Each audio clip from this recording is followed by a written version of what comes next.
और हम और शासन और प्रशासन और कोर्ट 3 पीढ़ियों को बर्बाद कर रही है। खुद को बर्बाद किया है, आने वाली पीढ़ी को बर्बाद किया है, अपने माँ बाप की भी सेवा नहीं कर पा रहे हैं। ऐसी कहते हैं जहाँ दवा काम नहीं करती वहाँ दुआ काम किया करती है। ये आप लोगों का एक प्रत्यक्ष उदाहरण है। अब मैं कहना चाहता हूँ कि जिस प्रकार से सरकार ने 68,500 में सिंगल खंडपीठ के आधार पर नियुक्तियां दी थी, 69,000 में 40-45 में सिंगल खंडपीठ ने फैसला दिया था कि सरकार पासिंग मार्क 60% की रख सकती है, क्योंकि आपने पासिंग मार्क पहले डिसाइड नहीं किया था। यदि आप भर्ती करना चाहते हो तो 40-45 पे कीजिए, लेकिन सरकार ने वहाँ सिंगल खंडपीठ 65,500 में भर्ती की थी, या 69,000 में सिंगल खंडपीठ का फैसला नहीं माना। और सिराज अली ने कहा था, जब सामने खुद अपने मौकों से कहा था, अरे अभी फैसला करा लो डबल खंडपीठ में, कहीं मेरा ट्रांसफर हाईकोर्ट ना हो जाए। और यही हुआ, जाकर के उनका ट्रांसफर हुआ, दूसरा जज बैठा गया चौहान सर, और फिर फैसला कराया गया लखनऊ इलाहाबाद से, और कहलाया गया कि सरकार जो चाहे वो कर सकती है। मैं कोर्ट से पूछना चाहता हूँ, सरकार से पूछना चाहता हूँ कि हम लोगों की क्या गलतियां हैं, आप हमारी गलतियां गिना दीजिए, मैं अपनी आत्मा को तसल्ली दे लूंगा और शांत हो जाऊंगा। आपने कहा था, माननीय मायावती ने कहा था जब IT लागू हुआ था कि हमारे यहाँ 1,24,000 स्नातक शिक्षा मित्र है जो शिक्षा मित्र लगने के पहले।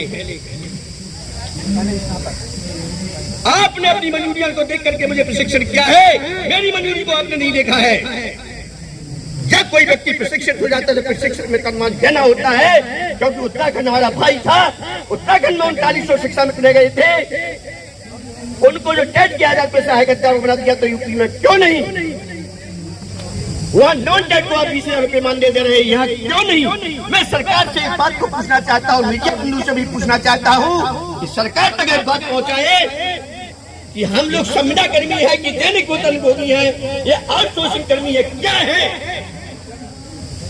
आप इस बात को क्लियर कर दीजिए। आपकी जगह जगह बात आ रही है, हमने आउटसोर्सिंग कर्मचारी के एक निगम का गठन कर दिया है।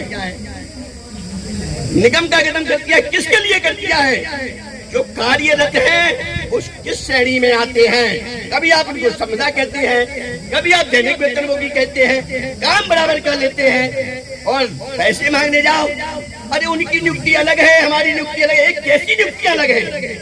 मैं कहना चाहता हूँ 2001 में हेड मास्टर को 45 रुपया मिला करता था और मुझे 22-22.5 रुपये मिला करता था। हम लोग केवल इतने संतुष्ट थे, ये 15 साल पुराने। आज वही है, मैं हेड मास्टर 1.25 लाख 1.5 लाख पर पहुंच गया है, वो हम मात्र 10,000 में आए। एक कौन सी इंक्रीमेंट किस बात का प्रतीक है? मैं पूछना चाहता हूँ सरकार से, इंक्रीमेंट इसी का प्रतीक है कि आपका 1 वर्ष का कार्यकाल अच्छा रहा है, इसलिए आपको वार्षिक वेतन वृद्धि दी जाती है। भाइयों, मैं बताना चाहता हूँ, मुझे जितनी तकलीफ मुझे है उससे ज्यादा तकलीफ आपको होगी, लेकिन मैं एक बात और बताना चाहता हूँ, जबकि मेरे घर में एक परमानेंट नौकरी है, मेरी मिसेस राजस्व निरीक्षक है।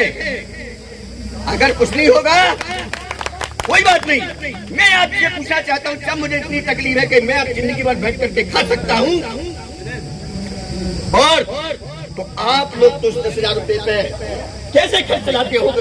सरकार को इस बात पर ध्यान देना चाहिए। मजदूर कमाने वाला 500 रुपए ले रहा है, कारीगर 700 रुपए ले रहा है, कुशल अकुशल और कुशल में बांट दिया है। तो शिक्षा मित्रों को प्रशिक्षण किसने कराया है? क्या प्रशिक्षण उन्होंने अपने आप में किया है? मैं पूछना चाहता हूँ दुआबाती से, जितना उसने लिखित परीक्षा में सुन रहे साथियों, यहाँ पर आपके वेतन, आपके मानदेय वृद्धि की बात हो रही है, समान काम समान वेतन की मांग उठाई जा रही है, और आप लोग कितना भटक करके, कितना दुनिया भर की चीज़ों को सुन करके आप कितना परेशान होकर के यहाँ आने में डर रहे हैं। देख रहे हैं यहाँ पर क्या बातें हो रही हैं। यहाँ पर आपका सबसे पहले वेतन वृद्धि, मानदेय वृद्धि को लेकर के बात हो रही है, सरकार से बात उठाई जा रही है।